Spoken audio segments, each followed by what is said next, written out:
மிகப்பெரிய அளவில் ஒரு போக்குவரத்து நெரிசல் காணப்படுகிறது. சென்னை கத்திப்பாராவில் இருக்கக்கூடிய ஒரு மிகப்பெரிய சென்னையின் மையப்பகுதி என்று சொல்லக்கூடிய இந்த கத்திப்பாரா மேம்பாலத்தில் டெல்லியில் நடக்கக்கூடிய விவசாயிகளின் போராட்டத்துக்கு ஆதரவு தெரிவிக்கும் வரையில் 30 நாட்களாக தொடர்ச்சியாக போராட்டம் நடத்தி வருகின்ற அந்த சூழலில் அவர்களுக்கு ஆதரவாக இருக்கக்கூடிய இளைஞர்கள் ஒரு குழுவாக ஒன்றிணைந்து இரு சாலையின் இரு முறிங்கிலும் சங்கிலியால் புடைக்கப்பட்டு தங்களுடைய அமைதியாக அமர்ந்து தங்களுடைய போராட்டத்தை வெளிப்படுத்தினர்.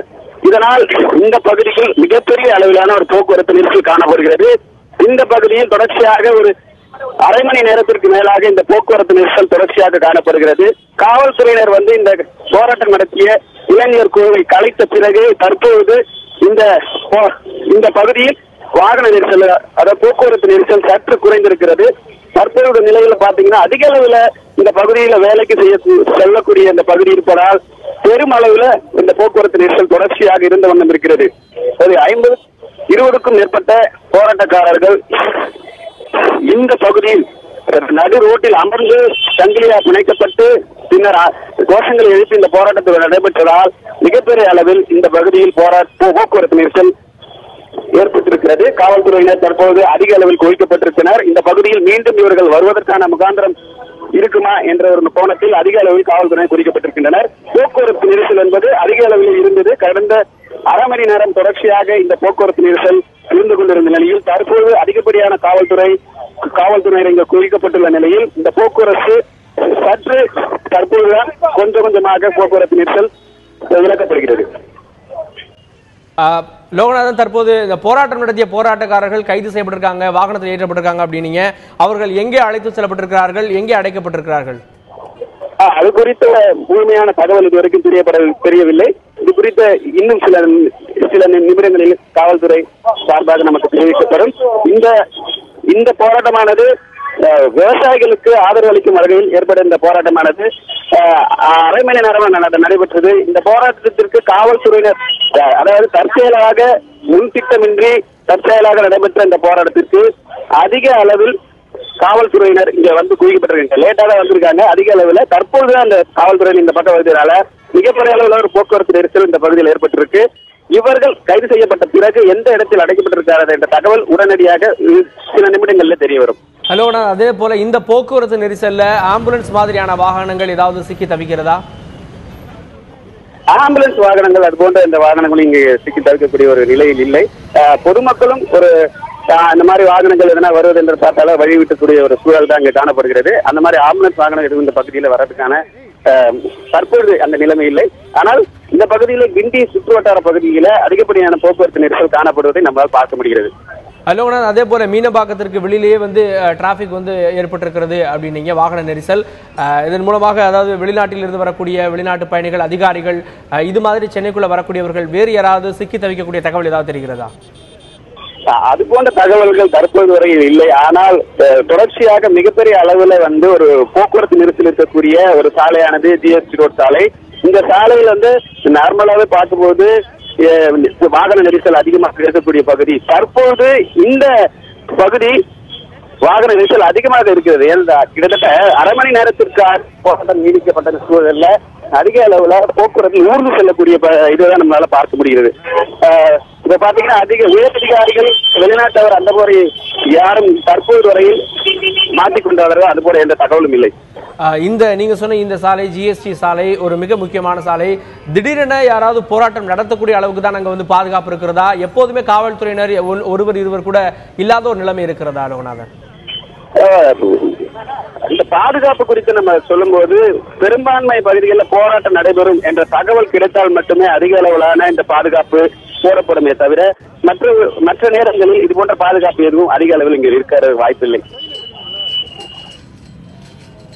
முக்கியமான ஒரு பாலத்திற்கு சங்கிலியால பூட்டு போடக்கூடிய அந்த போராட்டம் நடத்தக்கூடிய அளவுக்கு இந்த அளவுக்கு பாதுகாப்பு குறைபாடாக இருக்கிறதா லோகநாதன்? இது தற்செயலாக நடைபெற்ற ஒரு போராட்டம், அதாவது முன்னறிவிப்பின்றி தற்செயலாக நடைபெற்ற ஒரு போராட்டம். இதை கவனத்திற்கு கொண்டு வர வேண்டும் என்பது ஒரு முக்கியமான கோரிக்கை. அதாவது 30 நாட்களாக டெல்லியில் தொடர்ச்சியாக விவசாயிகள் தங்களுடைய பல்வேறு நூதனமான முறையில் போராட்டம் தொடர்ச்சியாக நடைபெற்று வருகிறது. பிரதம மந்திரி ஏன் சந்திக்கவில்லை என்ற ஒரு முக்கியமான ஒரு பிரச்சனையாக இந்த பிரச்சனை பார்க்கப்படுகிறது. இதனால் கொந்தளிந்த இந்த இளைஞர்கள் ஒரு குழு இவர்களுடைய ஆதங்கத்தின் வெளிப்பாடு, அதாவது அறுக்க முடியாத வலிமையான சங்கிலியை புனைந்து தங்களுடைய எதிர்ப்பை தெரிவித்திருக்கிறது குறிப்பிடத்தக்கது. லோகநாதன், அதே போல இந்த சம்பவத்தை தொடர்ந்து சென்னையினுடைய மிக முக்கியமான சாலைகள், மிக முக்கியமான பாலங்கள்ல காவல்துறையினுடைய பாதுகாப்பு பலப்படுத்தப்பட்டிருக்கிறதா? அது குறித்து ஏதாவது காவல்துறையுடைய கூட்டங்கள், ஆலோசனைகள் அது பற்றிய தகவல் இருக்கிறதா லோகநாதன்? கட்டாயம் இது போன்ற ஒரு கிரிட்டிக்கலான சிச்சுவேஷன் டைம்ல காவல்துறையினுடைய பாதுகாப்பு கட்டாயம் இருக்கும். தற்போது அதாவது நம்ம இந்த பகுதியில் பார்க்கும்போது இதுவரைக்கும் எந்த விதமான எழுச்சியான போராட்டம், ஜல்லிக்கட்டுக்கு பிறகு எந்த எழுச்சியான ஒரு போராட்டம் நடைபெறவில்லை. ஆனால் இணையதளங்களில் பல்வேறு அழைப்புகள் விடுக்கப்பட்டு வருகிறது. ஜல்லிக்கட்டை போன்ற ஒரு மிகப்பெரிய ஒரு போராட்டம் விவசாயிகளுக்காக கட்டாயம் முன்னெடுக்க வேண்டும் என்பதே ஒரு முக்கியமான ஒரு கோரிக்கையாக இருக்கிறது. இதனை தொடர்ந்து இவர்களுடைய இன்றைய போராட்டம் ஒரு ஹிட்டாக அமையுமா என்ற ஒரு கேள்விக்குறியும் இருக்கிறது.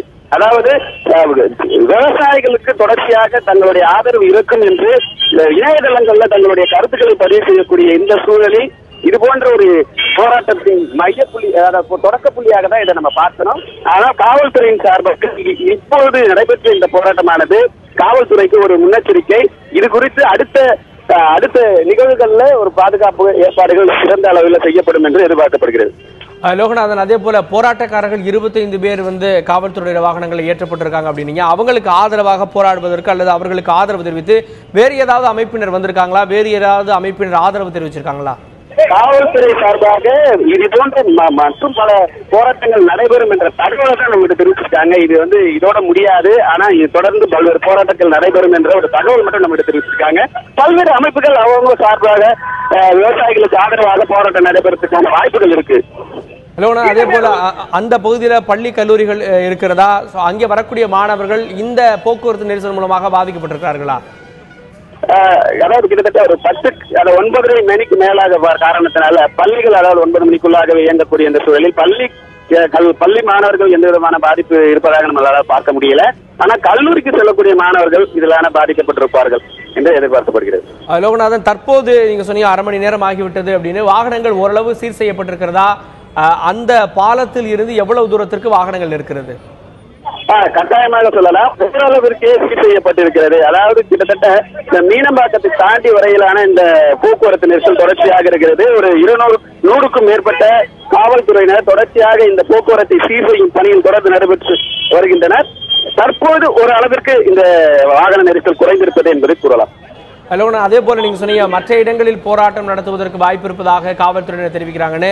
அது மாதிரி வேறு எந்த முக்கிய சாலைகள் அல்லது வேறு ஏதாவது இடங்களில் போராட்டம் நடத்துவதற்கு வேறு போராட்ட குழுவினர் வேறு யாரேனும் தயாராக உள்ளதாக தகவல்கள் சொல்றாங்களா?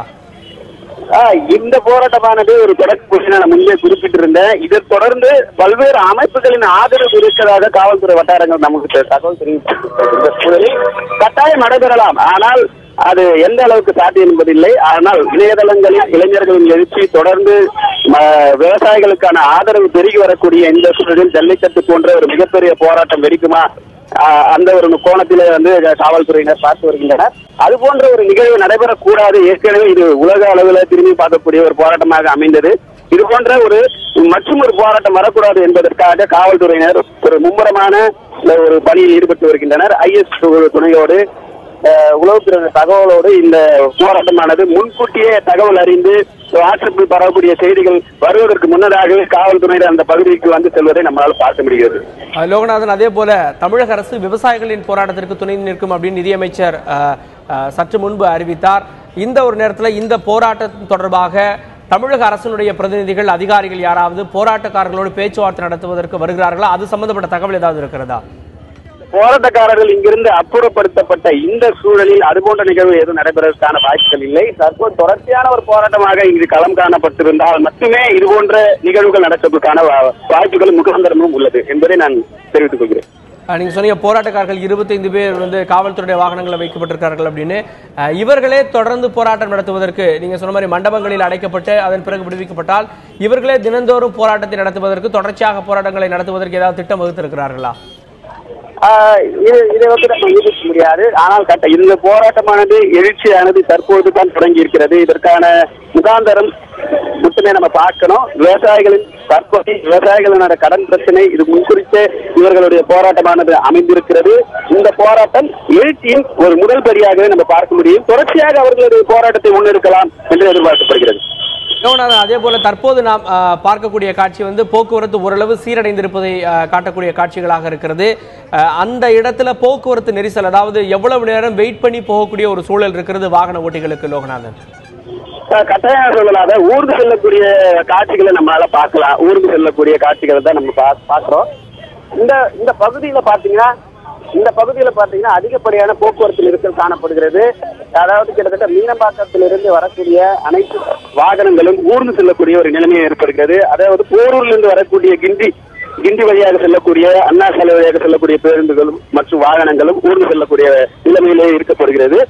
இதுதான் நம்மளால பார்க்கணும். அதாவது அரை மணி நேரமாக தொடர்ச்சியாக ஏற்பட்ட இந்த போராட்டத்தின் காரணமாக மிகப்பெரிய அளவில் போக்குவரத்து நெரிசல் ஏற்பட்டிருப்பது பிரதான பிரச்சனையாக இருக்கிறது இந்த பகுதியில். அதனை ஒரு 100க்கும் மேற்பட்ட காவல்துறையினர் செயல்பட்டு இந்த போக்குவரத்தை உடனடியாக சரி செய்யும் பணியில் ஈடுபட்டு லோகநாதன், நகரனுடைய மிக முக்கியமான பகுதியில் இந்த போராட்டத்தின் காரணத்தால வந்து நீங்க சொன்ன மாதிரி 3 முக்கிய சாலைகளுக்கு செல்லக்கூடிய வாகனங்கள் தேங்கி நிற்கிறது, மிக ஸ்லோவான மூவ்மெண்ட் இருக்குது அப்படின்னீங்க. இதனால நகரனுடைய மற்ற பகுதிகளில் எங்க போக்குவரத்து நெரிசல் ஏற்பட்டிருக்கிறது? அண்ணா சாலையில் குறிப்பாக இந்த போக்குவரத்து நெரிசல் நம்மளால் பார்க்க முடியாது. அந்த வழியாகத்தான் நாங்கள் வந்தோம். ஆனா இருந்தாலும் உட்புறத்து சாலையிலாக வந்ததால உடனடியாக இந்த கள தகவல்களை நம்மளால தர முடிஞ்சது. தவிர்த்து அண்ணா சாலையில் பெரும்பான்மையான பகுதிகள் வந்து போக்குவரத்து நெரிசல் காணப்படுகிறது. அதனைத் தொடர்ந்து கோயம்பேடு, வடபழனியிலிருந்து கோயம்பேடு செல்லக்கூடிய பகுதிகளில் போக்குவரத்து நெரிசல், அதே போன்று கூடூரிலிருந்து கிண் செல்லக்கூடிய பகுதிகளிலும், இந்த கத்திப்படாவிலிருந்து தாம்பரம் வழியாக செல்லக்கூடிய ஜிஎஸ்டி சாலைகளில் அதிகமான போக்குவரத்து நெரிசல் காணப்படுகிறது. அதே போல நீங்க சொன்ன மாதிரி இந்த வடபழனி போகக்கூடிய அந்த பாதையில் எப்போதுமே அங்க வந்து ஒரு ஸ்லோ மூவ்மெண்ட் இருக்கும். இப்போதைக்கு இந்த போராட்டம் தொடர்பாக அங்க இருக்கக்கூடிய அந்த ஐடி நிறுவனங்களுக்கு வரக்கூடிய ஊழியர்கள் அங்க டிராபிக் ஜாம், இந்த பாலத்தை விட்டு இறங்கினதுக்கு அப்புறம் டிராபிக் ஜாம் ஏற்படக்கூடிய சூழல் இருக்கிறதா? கட்டாயம் சொல்லலாம். இந்த பகுதியில பெரும்பான்மையான ஐடி நிறுவனங்கள் அதிகப்படியாக கிண்டி அதன் சுற்று வட்டார பகுதிகளில் இருக்கக்கூடிய இந்த சூழல்ல அதிகப்படியானவர் இந்த 9 மணிக்கு மேலதான் இந்த பகுதிகளில் வரக்கூடிய வாய்ப்பு இருக்கிறது. இந்த பகுதியில் பெரும்பான்மையான வாகனங்கள் இந்த ஐடி ஊழியர்கள் செல்லக்கூடிய பகுதிகள் தான் அதிகமா இருக்குது. கிண்டியில வந்து தொழில் பூங்கா இருக்கிறது. அதனால இந்த பகுதியில தொழிலாளர்கள் அதிக அளவுல பாதிக்கக்கூடிய ஒரு சூழல் இந்த பகுதியில் நிலவிட்டிருக்கு. போக்குவரத்து நெரிசல் என்பது தற்போதுதான் ஓரளவுக்கு குறைந்திருக்கிறது.